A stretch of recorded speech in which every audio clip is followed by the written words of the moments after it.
Panelist Nazbul Hasan. ধন্যবাদ আপা। প্রিয় সহকর্মীরা, আন্তরিক শুভেচ্ছা। আজকে আমরা রাজপথে নেমেছি। কেন? আমাদেরকে চাকরিচ্যুত করা হয়েছে। আমাদের লক্ষ কোটি টাকা আমাদের শিকদার গ্রুপের কাছে পাওনা রয়েছে, বাংলাদেশ পোস্টের কাছে পাওনা রয়েছে।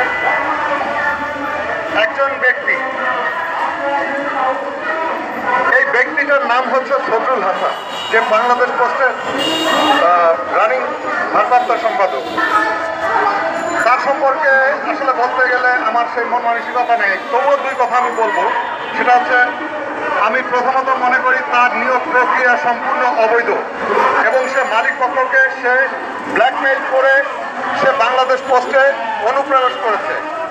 এবং যারা আমরা বাংলাদেশ পোস্টের পুরনো স্টাফ সাংবাদিক কর্মচারী, এই পর্যন্ত আমরা অনেক কষ্ট করে আমরা চাকরি করে আসছি। দীর্ঘ 10 মাসের স্যালারি বকেয়া ছিল, আমাদের বোনাস বকেয়া ছিল, আনুষঙ্গিক সুযোগ সুবিধা বকেয়া ছিল। এই সমস্ত কিছু আমরা প্রচণ্ড ক্ষুধার্ত ছিলাম। এই সদরুল হাসান আমাদের ক্ষুধার্ত পেটে লাথি মেরে আমাদেরকে বের করে দিয়েছে। তাই আমি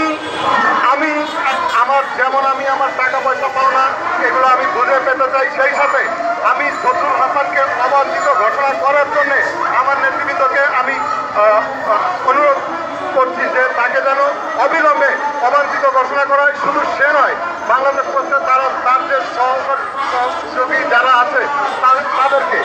এই সদরুল হাসানের কোনো যোগ্যতা নেই সম্পাদক হিসেবে একটি পত্রিকা, একটি জাতীয় দৈনিক পত্রিকা চালানোর জন্য, অথচ সে একজন রিপোর্টারের থেকে এসেছে একটা পত্রিকাতে সম্পাদক হয়ে বসে আছে। তার উপরে আমাদের পেটে লাথি দিয়েছে। আমরা হুঁশিয়ার করে দিচ্ছি, আমাদের পেটে লাঠির প্রত্যেকটা হিসাব সদরুল হাসান আপনাকে বুঝিয়ে দিতে হবে এবং আমাদের টাকা পয়সা সমস্ত হিসাব নিকাশ বুঝিয়ে দেওয়ার পরে আপনি বাংলাদেশ পোস্ট ছেড়ে সসম্মানে বের হয়ে যাবেন। না হলে আমরা আপনাকে বের করতে বাধ্য হব। আমরা বাংলাদেশ পোস্টে ফিরবো, এটা আমাদের হচ্ছে ফাইনাল ডিসিশন। তার আগে আপনি আপনার যে আমাদের যে সম্পাদক রিকর্ড শিকদার, আপনি তার সাথে আলোচনা করেন। আপনার সময় আছে এখনো, আপনি তার সাথে আলোচনা করেন। আপনি যদি আমাদেরকে কোনো সুযোগ দিতে না পারেন তাহলে আপনার পরিণতি, আমার সহকর্মীরা যারা বিক্ষুব্ধ, যারা ক্ষুধার্ত, যারা দারিদ্রতার একদম নিম্ন সীমায় চলে এসেছে, তারা সিদ্ধান্ত নেবে যে আপনার অবস্থা কি হবে। তবে আমি আপনাকে বাংলাদেশ পোস্টে দেখতে চাই না, কারণ হচ্ছে একজন সম্পাদক হওয়ার মতো কোনো যোগ্যতা, কোনো দক্ষতা আপনার মধ্যে নেই। আপনি এই ধরনের মানুষগুলো মিডিয়াকে ধ্বংস করার জন্য উঠে পড়ে লেগেছে। যথেষ্ট চাঁদাবাদী এবং ব্যবসায়িক প্রতিষ্ঠানগুলোকে তারা জিম্মি করে, তারা টাকা ইনকাম করে, তারা এইভাবে টিকে আছে। আমি এখান থেকে তাকে হুঁশিয়ার করতে চাই, যতটুকু সময় আপনি পান এতটুকু সময়ের মধ্যে আমাদের মালিক প্রকাশক সম্পাদক রিকর্ড শিকদারের সাথে আপনি আলাপ করেন।